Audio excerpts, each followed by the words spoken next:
Eek, eek, eek, eek, eek. Good evening, everybody. I'm John O'Loughlin. Welcome to my channel. It's called McDuff Lives 3. I think my thoughts are just flying away. But it's great to be back here with Professor Hamamoto. We are catching up with each other at least once a month now. And oh, wow, so much has gone on since the last time I saw you. So how are you doing? And let's get started. Yes. How are you, my friend? It's good to be with you, John. And thank you very much. Since we last spoke, I got my latest copies, autographed, signed, ladies and gentlemen, by multiple copies. And I just got off the show with David Cranmer Underdown, and we can expect a book from him very soon, hopefully. Really? Oh, I Yes. am so happy to hear that because he's practically written 10 books already on his Twitter feed. Incredible. So oh, that's exciting. That's Yeah. exciting. I mean, this is somebody that just came out of nowhere and well, he was a gift of COVID in a way. I mean, here we are. We got together to work on a lot of George's stuff at the first charrette. And didn't when COVID came along, didn't it all just turn into that? And he just took off as I mean, connecting dots. And anyway, it's fabulous. And we of Yeah. course had a great talk last night. So Yes. David Cranmer Underdown, and well, okay. I'm so glad you had a chance to spend a little time with David today, and he's really getting out there. He was on Peter Duke's show last week, and getting around. Well, it's been so great to watch him evolve from. He was there for a total of 3 weeks on Mystery Island, as it was known then. But to see him grow and evolved, and to a large degree under the tutelage of George Webb, and then more recently, you, John, have been a great mentor to him. And that's really gratifying to see that happening over 2 years, this progression, in real time. We're all growing together in this adventure, and it's very much deeply rooted in our history, our family histories, our national history, international history, right, from colonial times to the present. It's really exciting. And as we were chatting a little bit before the show, I was talking to David Underdown another 30 minutes after the show, because we were just going on, what about this, what about that? And so we're gonna get back together and continue the conversation. Yeah, well, you also have had some contact with Detroit, and as I understand it, the um, McNamara has been Oh, associated yes. years. Yes, Robert S. McNamara is a native son. He was born and raised in San Francisco.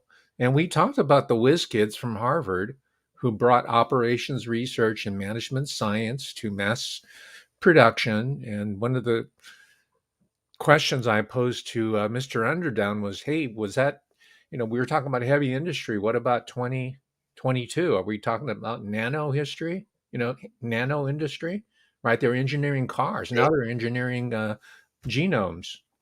yeah. Oh, that's the nano things is just creepy to me, and it just you can listen now to these DARPA people talking about all these exotic things that they can do. Hmm. They can kill you now or they can kill you later. You know, Hmm. you want the short one or you want the long term one. Which poison should you want us to give you? Hmm.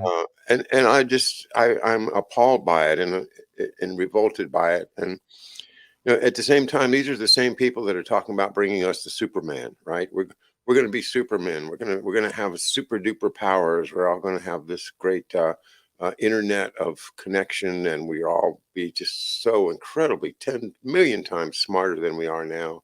Uh, all you have to do is go along with the program, and you'll be smart too one day, just like us. Sure. All you have to do is submit to the Neuralink system, courtesy of the taxpayer-funded Elon Musk's brainchild. And I saw your show when you said, "Oh, it's like your oligarch versus my oligarch."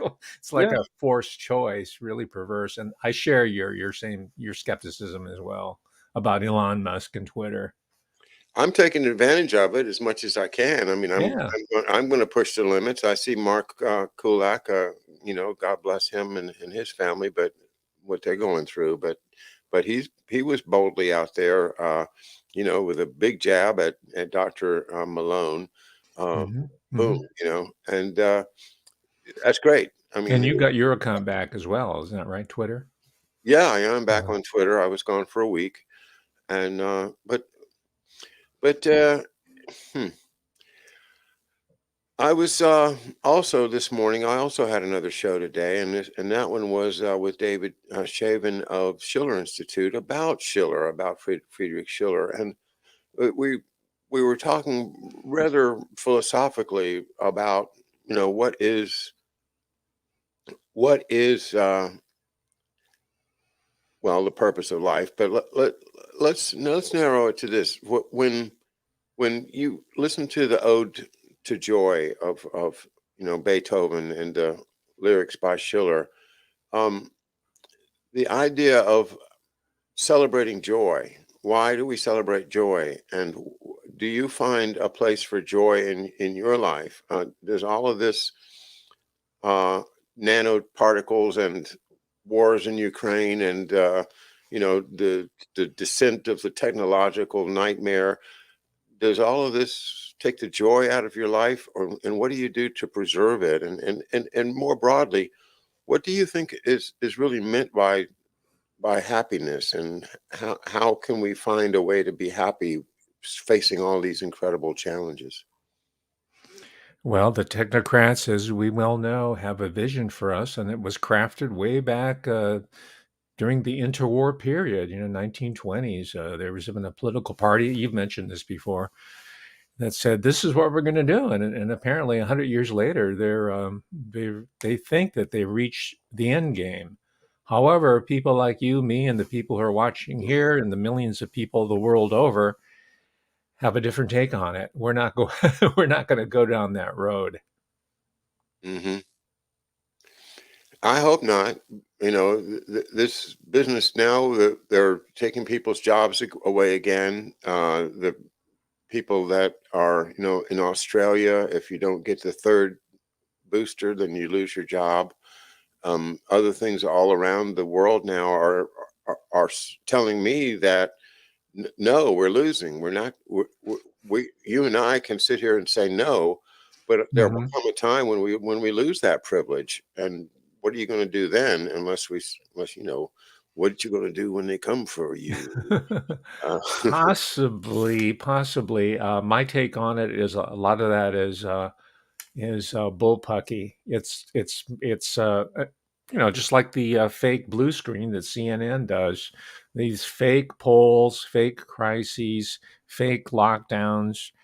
Some of it's happening, yes. And by the way, I think a lot of the images that we're getting from Shanghai are bogus, mm, and it's being put out there to, strangely enough, by independent media, people that are supposed to be on our side, to help feed the fear and paranoia. well, And yeah. yeah, I have a particular interest, of course, in Shanghai, because my father was there at the end of World War II, and Mhm. I'm starting to realize how how important Shanghai is in the history of it. But I was horrified when I saw 25 million people on total lockdown and the inability to get food. And I don't know. I mean, I certainly don't know what is going on. I think there's a lot of people that would say this is an enforced um, experiment. Mhm. So Mhm. to see, they just need some more data. So hey, it's easy to lock down 25 million Chinese people. They don't have guns. They can, Yeah. they're already trained to be completely cooperative and submissive. But Right. even then, they're screaming in if you believe it. Of course, Mhm. who knows? I don't know, but I have I have people making comments all over the map Yeah. from the Schiller Institute saying work with China. China's good. They're standing up to the Western financial system. To people who say China is communist. You can't go along with communists. They're just going to take Mhm. away everything if you let them get in power. I don't know what the answer is, but now, well, let's look at this one. What about Taiwan now? The next drumbeat of war seems to be aiming in that direction. That we are now making more and more strident claims about how we're going to beat our breasts and defend the Taiwanese against the Red Chinese if they try to actually take over the government there. Mhm. And I don't know if they're actually trying to do it or not, but it certainly is causing a great deal of military talk, a lot of just bombastic political speeches and things. Mhm. But when we go back, and as you know, the whole Taiwan government was wrapped around Chiang Kai-shek and the Soong family. Yeah. And how did they finance everything? It was no secret. They financed everything through opium sales. I mean, their army, their government, everything. It was just because, frankly, that was the only thing they could do under the British rule. The British forced them into the opiate business and forced them to have these the triads and forced them into really what is a a one crop economy, which happened to be opium. And now that whole regime is still represented, Mhm. in the world, in Taiwan, in Taipei, by people that are heirs and still running the same rat lines, I would imagine. But, Mhm. well, this is your field, not mine. What do you think is going to happen? Are we going to have a war over Taiwan? No. And this is secondhand information that I got from someone who's in contact with people in Taiwan, and they said, "What crisis? What are you talking about? Invasion? We don't know anything about this." So the And people in Taiwan, again, this is secondhand, aren't seeing the same news clips that we are. We're not, and they're not being whipped into the same frenzy as we are. And getting back to the Shanghai and all those clips of people screaming from their multi-story apartment, I could have sworn that I saw that same clip played a couple years ago during Lunar New Year. mm, When you go outside and ring the bells and hit the cowbells and light firecrackers, that's what it seems like to me. It's staged. So, but counter, let's say, okay, let's say if whether it happens or not, I think what where the real trouble spot is, and this is totally counterintuitive, but I think the real and not it's not between Russia and Ukraine. I think it's in the Baltic area. why is that? That's really oil, energy resources, and fish stocks. The rest of the seas, like in Pacific, Fukushima, contaminated, but up there it's like a farm of sea life and sea vegetables. This insight came to me. I've been having more guests, people of international backgrounds or multinational backgrounds. One such person's named Pelly Taylor, who is binational, bicultural, English as well as Swedish, and he was talking a little bit about Swedish history and the misperceptions we have about Swedish social democracy, and it's a peaceable kingdom, and it's seems to be going by the way of NATO, by the way, and that's where my Baltic critique comes in.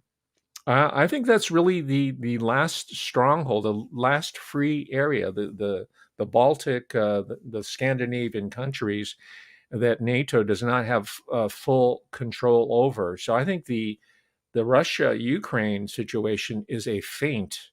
It's a devastating one. It's a feint to hold us down there while there's preparations for doing the Baltic operation. So I took the cue from Pele Taylor. I had him on my show. This is a couple, maybe a month and a half ago.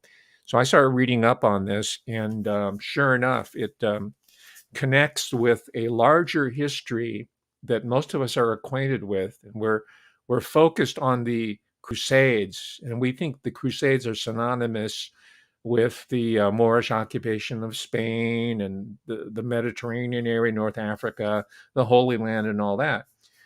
But I'm reading, and there was something that was equally as influential, and that was the Northern Crusades. Yeah.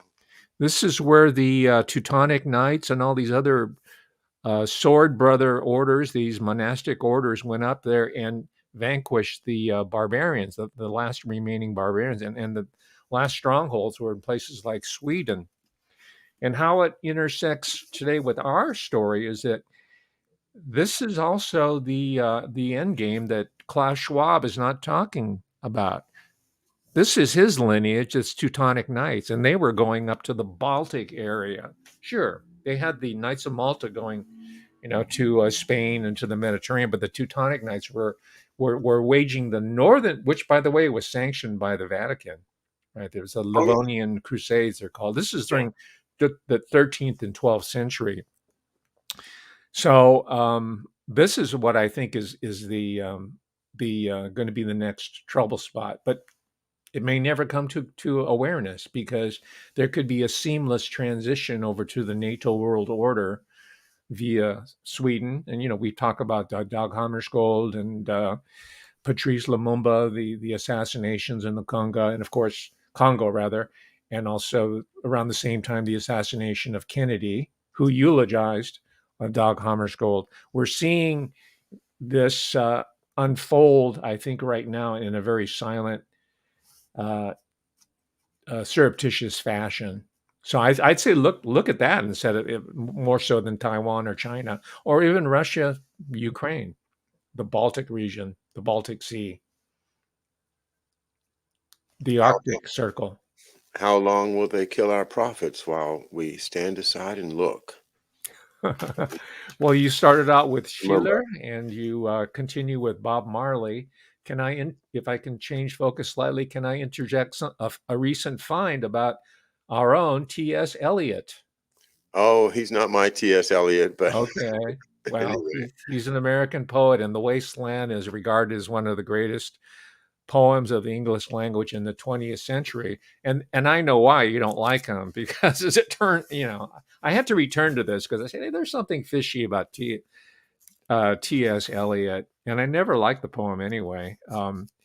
But it turns out that The Wasteland is really about the city of London Okay.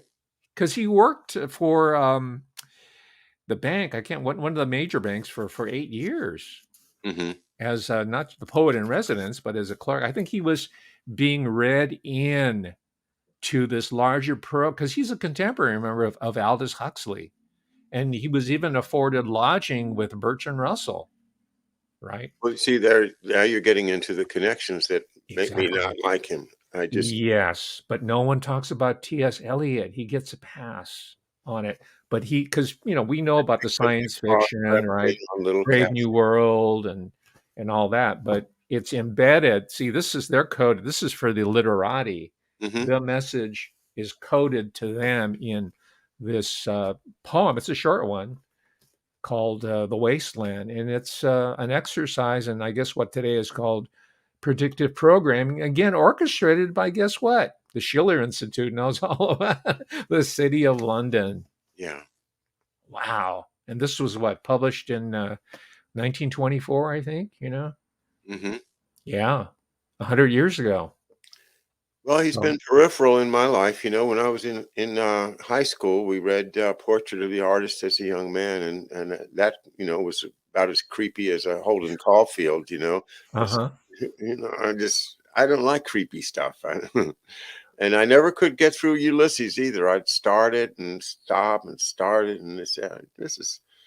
Well, I now don't you're talking about Joyce, but he had a Jesuit education, right, at Wait, Trinity College. I'm sorry. I got those two conflated in my mind. I'm Well, they're contemporaries. They were arguing for something very similar, like a New World Order, coming sorry. from different directions. Joyce was more like a Jesuit led world order, even though he left the country and really never returned. And of course, you've got the American contingent, the so-called lost generation. And the reason why it's important today is because that agenda is still very much in play. And our favorite intelligence, I mean this ironically, our favorite intelligence agencies, the alphabet ones, like the CIA, have controlled literature ever since then until the present in such esteemed institutions as the Iowa Writers Workshop. And this is documented historical fact. So it's not just the movies. It's not just the NFL halftime shows. We found out that even Anthony Bourdain, right, that was one of my finds, was connected to French intelligence, which brings me to my other contribution today. By way of your reference, I think you introduced me to this book, the Scorzani Papers, right? You mean this book? Yeah, twinsies. Well, John, I've been reading it. It's a mind blower. All right, you're ahead of me because I bought it and then I set it aside because I had other stuff hit my radar screen. So Oh great, yeah, you'll have a Scorzani night because he's incredibly important.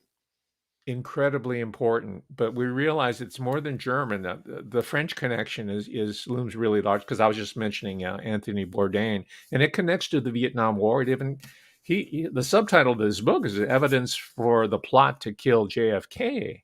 Yeah. This bears the hand of the different organizations that were working in complicity with the usual suspects here in America. And OAS. boy, and this is written by a retired military person, but doesn't read like a military history. He gets into the strategy and all that, the logistics, but he has a really good understanding of the larger historical patterns that he's finding. It's a really good book. I'd like to reach out to him and invite him onto the show and ask him how he came up with this. Well, for one thing, he bid on and won an auction for the Scorzani personal papers. Right, Mm, this is by Otto himself, Scarface, mhm. and he got them, and then he realized it really didn't line up with the orthodox academic history. Apologies to Professor Stephen Kinzer, who only recently found out that America was an empire. Surprise, surprise, like Gomer Pyle used to say, Uh, right? Very typical in academia. Oh yeah, Mark Twain was anti. Like, shoot, I knew that when I was in high school. That's why I like Mark. I knew it was more than just Huck Finn and Tom Sawyer. He was an essay. He was like an incredibly powerful force. But they de-radicalized them in the schooling process. They want to leave that Mark Twain outside, and they want to give us the Becky Thatcher Mark Twain, or the jumping frog of Calaveras County, Mark Twain. So we have to be on guard of that. Even Eliot has some parts in here that are really revealing and dark about this emerging new financial order, right? Based in the City of London. You were talking about imperialism. The City of London, when he was there, was growing by leaps and bounds. It was redesigned. The architecture, the streets were realigned. The population surged. Eliot was there at the time, and that's where I think he is giving us a premonitory warning, even though he's part of that system via Aldous Huxley and Bertrand Russell and all the people that he studied with at Harvard and the Cambridge people, right? He couldn't help himself but to acknowledge the dark cloud on the horizon, which he called the wasteland. well, thank you for that. I haven't I haven't got a handle on that poem, and I should. And so yeah, Scorzani. I just opened up the book kind of randomly a moment ago, and the first name that was there was James Angleton. And then I thought, well, there's a connection right there because you're talking about the poets of from Harvard, and now you've got Angleton, and he, of course, being a wannabe poet and associate of the poets from Yale, and but also when you mention Mark Twain, I'd like to just offer a little bit of my own family history about that because my father, being from Hartford, Connecticut, is where Twain lived, and he had a famous house, the Mark Twain House. And what I had learned a couple of years ago, studying the life of Richard M. Bissell Jr. and Sr., was that they lived in the Mark Twain house, which Bissell Sr. had bought sometime around 1900 or so. And And that is supposedly has some spiritual connections or maybe some ghosts in the house, that kind of little bit of, unspecified, but still probably, if any place has ghosts, it might be the Mark Twain house. Just to look at it, it looks that kind of place. But to to put it back together again, my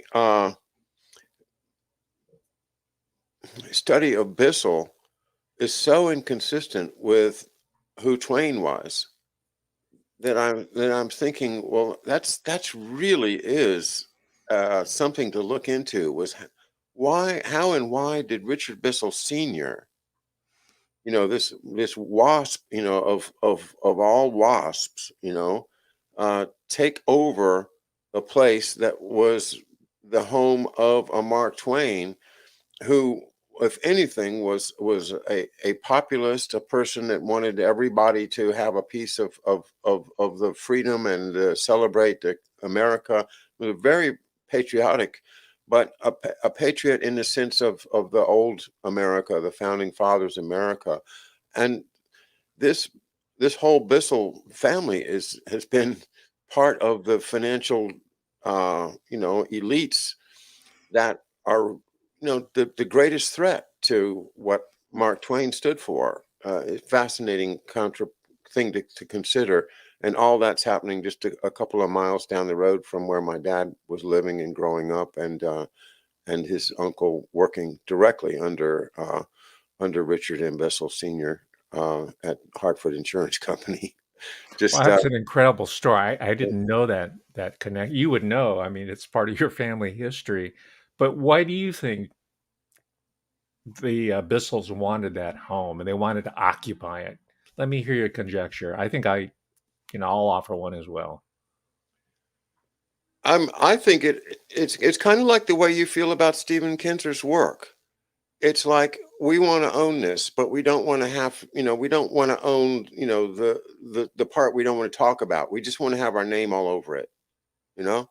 I see. It's like, yeah, yeah, Mark Twain, he's American. We're Americans. We're all Americans. So, yeah, I'm taking his house. Yeah, that's cool because, we love Mark Twain, and just leave it at that, you know, Hmm. just like trying to have, uh, you know, association with a very, very famous man.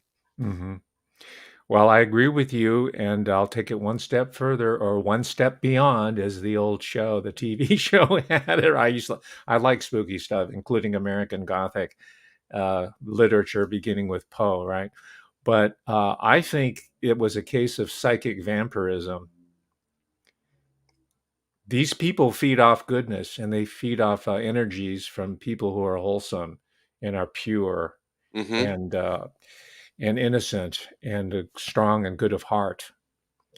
And if I may invoke his name again, I don't think I'm betraying any sort of personal or confidential information, but I was trying to figure out why someone like David Cranmer Underdown, who's on both sides, maternal and paternal, his family going back to colonial age, they are in the warp and woof of American history, Yeah. the family lines right there. But they passed over him and his sister. Um, but he went to school with people. He associated with people who were part of these bloodlines in his private school. Hmm. For some reason, they saw them, the two children, and his parents as being untouchable because these demonic forces will not transgress upon goodness and evil. That's why when you say, well, we might be losing, no, no, no, because the evil stops at your threshold, right? If you are a good person, if you're a good soul, and I think the life experience of and he's not the only person I've heard these stories from. I think I also would count myself as one of these individuals who was, I wouldn't say groomed, but was given certain opportunities to go over to the dark side, right? I Yeah. have all these different markers, and the same way may be true for you, John. I suspect so. But you never were tapped, and you were never given the secret handshake. Neither was I, and neither was David Underdown. So I think that's what's going on there. The evildoers can intuit, they can see goodness, and they can see they know that their boundaries are they can only prey on people who want to submit to their will and consent to it, and are invited in to their home where they live. So that's kind of a woo woo explanation of why the Bissels would want to occupy Mark Twain. We need a Twainian America. Yeah. That would be wonderful. So we need to reread him. We need to look at him and study him carefully, what he was saying to us down through the ages. And that's why writing all this down, like you've done, and memorializing it and thinking and getting other people to think about it, as David Undenon will be doing soon, is so important to the process. You know, Mark Twain's been gone for a long time, but we're still learning and relearning the lessons that he has taught us. The legacy is so important. And who reads the personal papers of Bissell Senior or Junior? All we know is that they show up in these books about how they try to screw over everybody and take over the world. That's their legacy. That's not a legacy that most people aspire to. I don't think. Maybe there are people who want to be known as the most evil person on in the world. So anyway, but that's what makes them so dangerous is they, of course, think they're doing God's work. Just Yeah. like President McKinley or Governor McKinley at the time when he was governor of the Philippines. He prayed to God. Yeah, and God told him, yeah, go after them little brown people. Well, yeah, he didn't fare well after that. Shot by Mr. Solgots, Zolgots, something East European name, but more likely he was just a agent of the people that didn't. I think McKinley was accused of betraying Rockefeller in something, and because of that, Oh. that's why he had to go. I don't remember the story, but yeah, Hmm. it's a great old song about McKinley after it's from Buffalo to Washington about the train ride. He got shot and he was still alive. They're taking him to Washington because he's the president, but he dies when he gets to Washington. And then that's where we get to Roosevelt, and what a what a nightmare that has been. But we don't remember the things like the massacres of Filipinos, and that that that whole attitude begins in earnest, with Roosevelt, with Teddy Roosevelt, with Theodore Roosevelt, and his Anglophile connections, and his love of war. That's one of the things that you do get from Kinser's book is you realize that this man grew up in a sheltered environment, became romantically, just I mean, he might have been reading Walter Scott novels for all I know. He was off in his romantic love of war, and he thought, the ultimate thing for him to do would be to fight in a serious war. He really wanted to kill somebody. He couldn't wait to get to Cuba so he could kill somebody. Hmm. All of these juvenile ideas were still with him when he became the president of the United States. And so he was easily influenced by people to, do this, do that, and, walk softly and carry a big stick, the great white fleet. That name white was not chosen randomly. Hmm. These people were deeply, deeply racist. Yeah.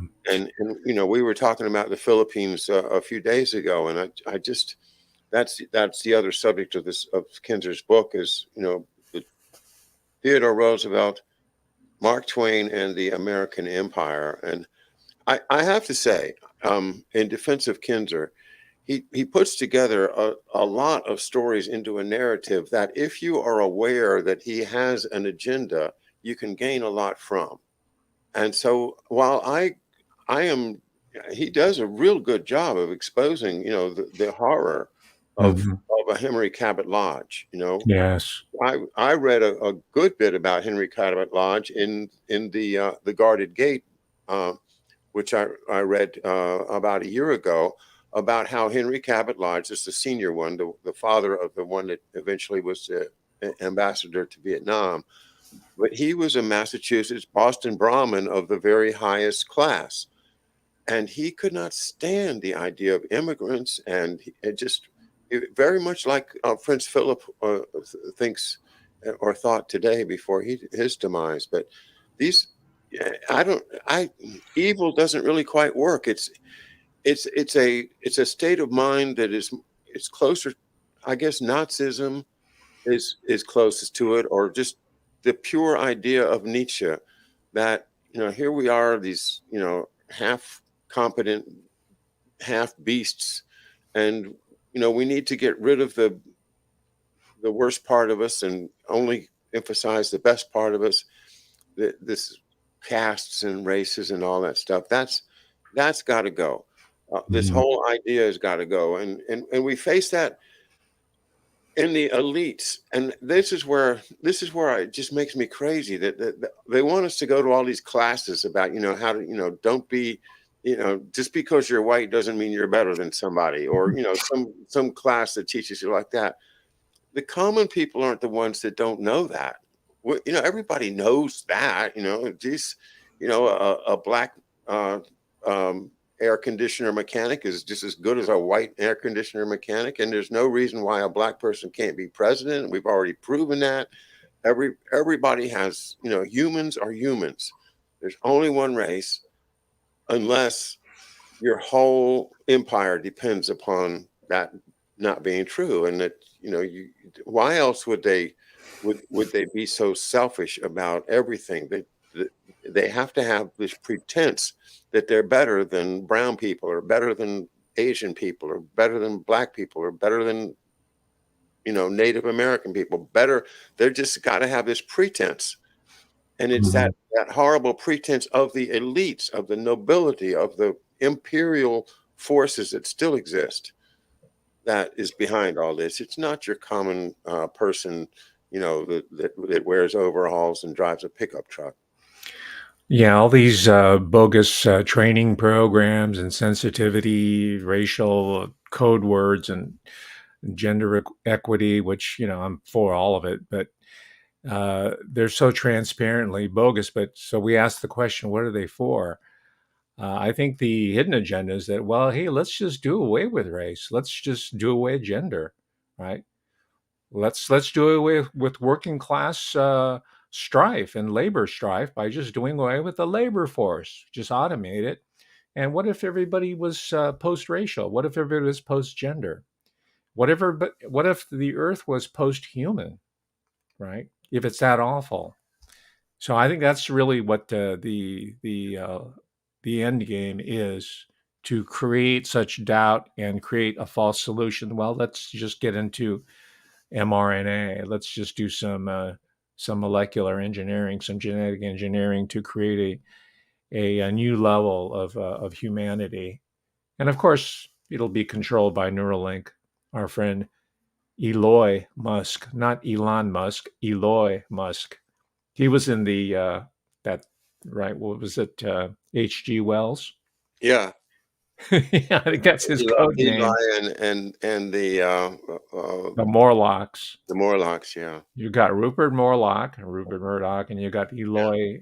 These are all people. You just change one letter of the alphabet, and it's the whole British literary psyop there again. H.G. Wells, yeah, and who's a and Huxley disciple, Eli of Yale too. Yeah, right? Elihu Root, and of course, 2 degrees of separation to again T.S. Eliot. but now Elia Root is a huge presence in this book, The True Flag, too. So yeah, Yeah, he's another one of those ones, like Scorsese, that these are third-rate characters in most people's minds, that you might hear the name, but you don't remember who they are. But our job now is to stop. Don't look at the Davy Crockett's and the the Jimmy Doolittles and the big names that history is always pushing at you. Oh, look at this Right. guy, look at this, look at Douglas MacArthur, look at Eisenhower, look at Bradley. Well, how about looking at Scorzeni? I think that's a more important thing. And not only, of course, you mentioned the French connection with Scorzeni. And once you do that, then you realize that, the French, the Cajoul, Oh, the yeah. these people The are, hooded ones. yeah, they're connected. They're like the secret army for the French nobility and the papal nobility and the nobility of the old Holy Roman Empire and the nobility of the old Austro-Hungarian Empire. All of these people that still think that God has appointed them as to be the noble leaders of the earth, they make use of a Scorzeni. They Mhm. they pay him. They organize. They pay him the money to organize assassinations, and they are part of the force that killed President Kennedy, and they are the ones Absolutely. that tried to kill de Gaulle a number of times, and they have not gone away, and they are certainly related to these Ukrainian Nazified armies, because it all is connected from World War II, from Spain to Ukraine. You have this constant, this consistent lower, the lower part of Western Europe, from Spain to France, along the Mediterranean, all of the islands, Italy, of course, and then all the way over to the Ukraine, you have this synarchy, this secret but real organized force that exists under everybody's radar screen, and is actually able not only to transfer technology and information and patents and things from one side to the other to keep them balanced, but also, to play both ends against the middle, which I think exactly what they're doing right now in Ukraine is they are using their ability as a kind of a secret manipulative third force. Yeah. And this has to do with Vatican, has to do with the nobility, has to do with Macron, and has to do with Scorzeni, all tied in together. It's one of my biggest themes that I've been on this year is this. There is this thing called the synarchy, and it does have ongoing power, and it works behind the scenes with very, very dark Mhm. characters. Well, one of the other geographic or geopolitical loci that I've been looking at, besides the Baltic area, as you know, is the Caribbean, the Bahamas, Jamaica, and so forth. Toward that end, I've been studying the Panama Papers, and there's also what's called the Paradise Papers that talks about the secret. We've talked about this before on your show, John.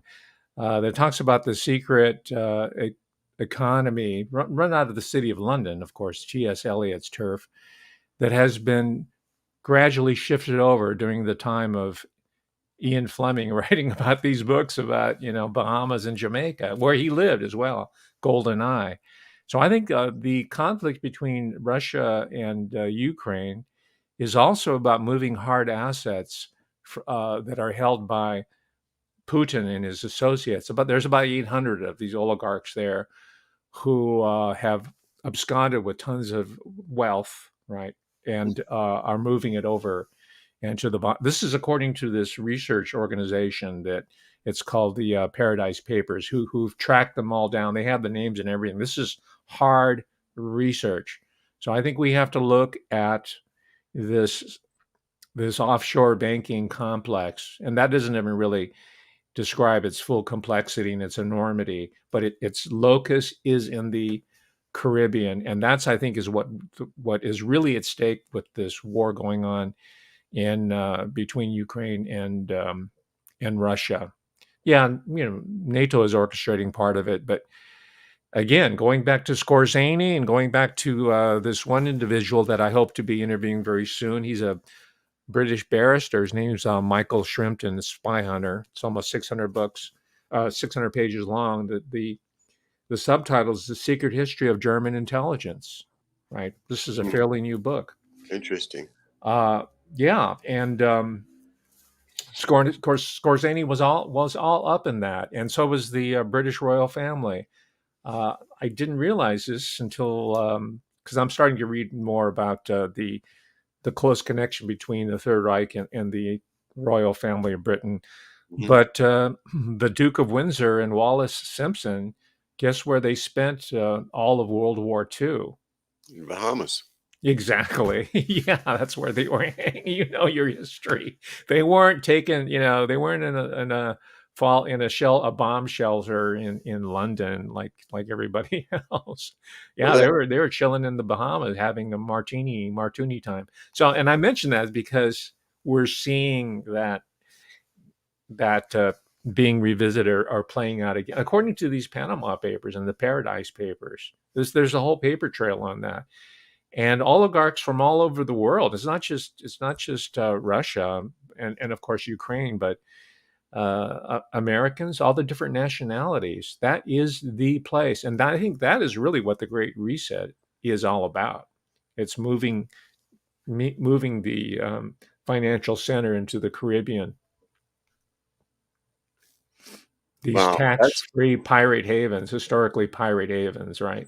oh yeah, yeah, and you realize that the Knights of Malta were actually a naval power, for hundreds of years, and they actually owned some of those Caribbean islands for a little while, and maybe they still do in a way.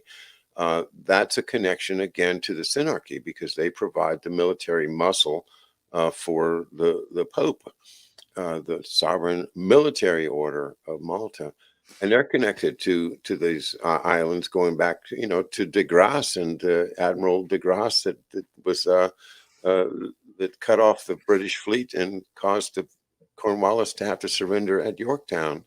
Uh, that whole French Malta and Grand Orient Lodge connection is just still it's a rich connection. The more I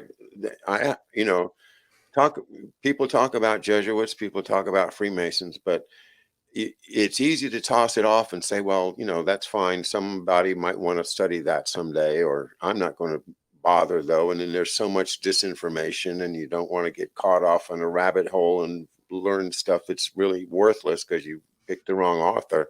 So many ways to screw it up.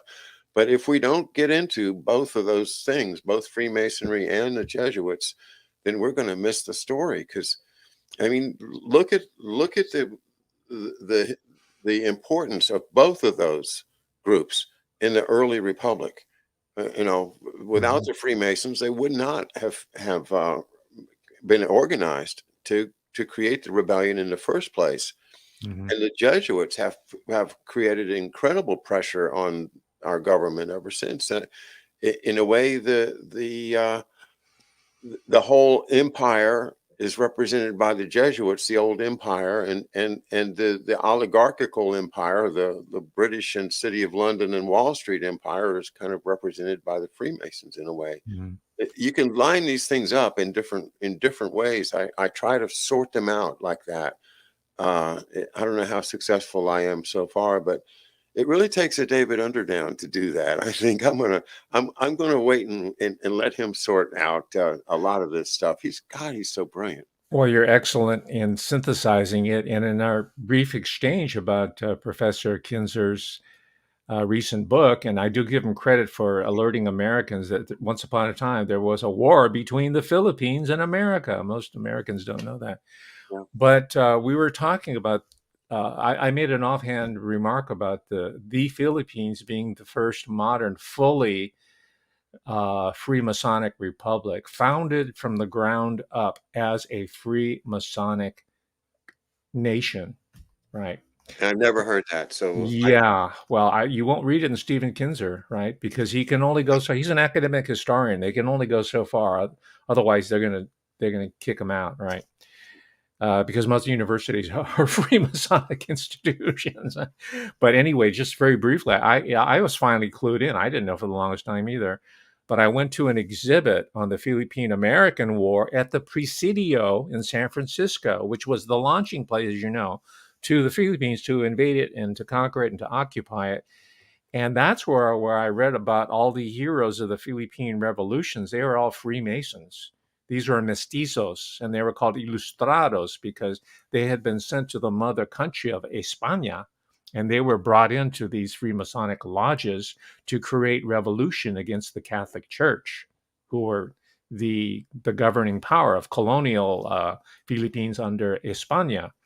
So Aguinaldo, all the first presidents, and probably even up to Marcos, were all Freemasons. The flag, the iconology, the star, the stripes, they're very proud of their Freemasonic heritage. And many Filipino Americans are, and there's a resurgence among the Filipino American community are Freemasons. I know this because I would get in trouble by teaching my courses who had lots of Filipino Americans who were fathers who were in the U.S. military, most of them, were read into the whole Freemasonic tradition. And then they recruited their sons into it as well.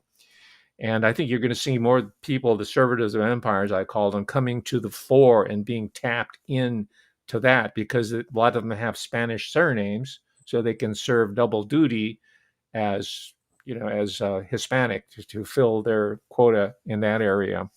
So yeah, if you look at the national history of the Philippines, it's top and no exaggeration and not metaphorically, literally, historically grounded truth. That's where what it's about, and that's how they created revolution.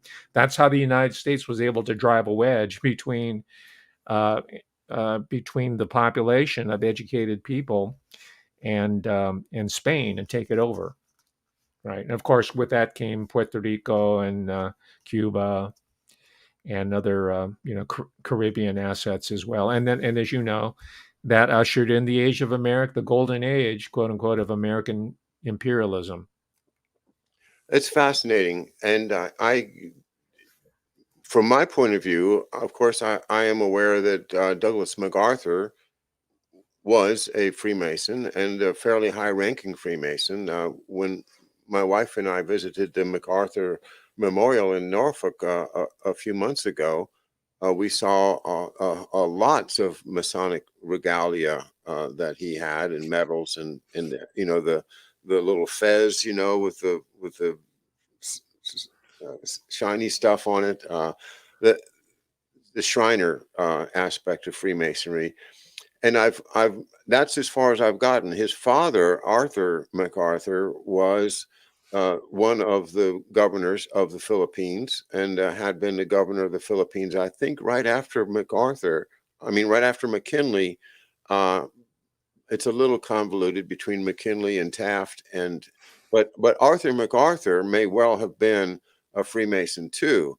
Yeah, And your suggestion to me is that's new to me. The idea that the Americans would have used Freemasonry as a way to take the government away from the agents of the Catholic Church operating on behalf, of course, of the Spanish elites and and the the Spanish Vatican, yes.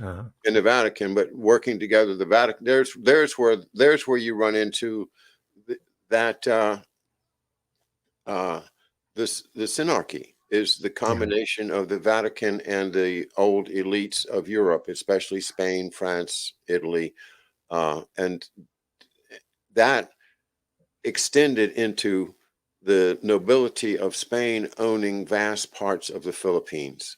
yes. And those people function as nobility. My question is, was MacArthur working with the nobility, or was he subverting the nobility in favor of more of a American solution? Well, that's where I'm at. I can't. I will know more. I want to study more about Arthur MacArthur and Well, whether there's he was. another part of the saga. Yeah, Guess who was the shogun after World War II? I mean, quote unquote, the emperor. yeah, yeah. It was, MacArthur in Japan. In Japan. indeed. Yes, because the strategy that overtook the Philippines was first tried on Japan, but they Hmm. were repulsed. They drove them out and they persecuted the Christians, unfortunately, in Nagasaki. And there's some theory that one of the reasons why Japan was attacked, especially Nagasaki, which was a Catholic stronghold there. And by the way, there have been any number of prime ministers of Japan who have been Christian as well. It's not a totally Buddhist or Shinto country, but the Freemasons tried it. You mentioned Admiral Perry, Commodore Perry. He was there in 19. He went to Okinawa, which isn't part of Japan then. Then he was there in 58. That was so-called gunboat diplomacy, but it didn't really work because Japan started to be capitalized by British shipbuilders and Rothschild and the usual suspect to build their fleet. And after the Great White Fleet of Theodore Roosevelt went across the world, Japan sent its battleship across the world to assert its power that we're not going to be colonized in Asia. And you're not going to do it to us what you did to China. And of course, eventually it led to World War II, right? The Pacific War. And Theodore Roosevelt predicted that. He said Japan is going to we're going to be at war with them one time, very soon at some point. So there you go. This is real American and world history, right? It's much more fascinating than what we read in the textbooks. Absolutely. And I am I'm grateful to all the authors because these guys, they spend their lives doing this. Uh, Yeah. I I my hat's off to you for your great work. Oh, And thank you. you call them servitors of empire because you understand exactly what's going on. We have all of these. Gosh, everybody seems to be being trained to be a servitor anymore, and Yeah. this is where I feel like I was so lucky that my parents didn't want me to be a servitor. They wanted me to just kind of be a thinker, Yeah. a a Renaissance person, a Renaissance man. I think that's the way to go if we can do it. Yeah. You don't have to specialize. You can you know it gets a little frustrating if you're trying to be a great photographer, musician, writer, producer, all of these things at once, and you find you just can't produce excellence all the time. But on the other hand, to have a broader sense of enjoying life, that's, boy, I just said joy, didn't I? To Yes. wrap it up. You just gave an ode to joy right there. Yeah.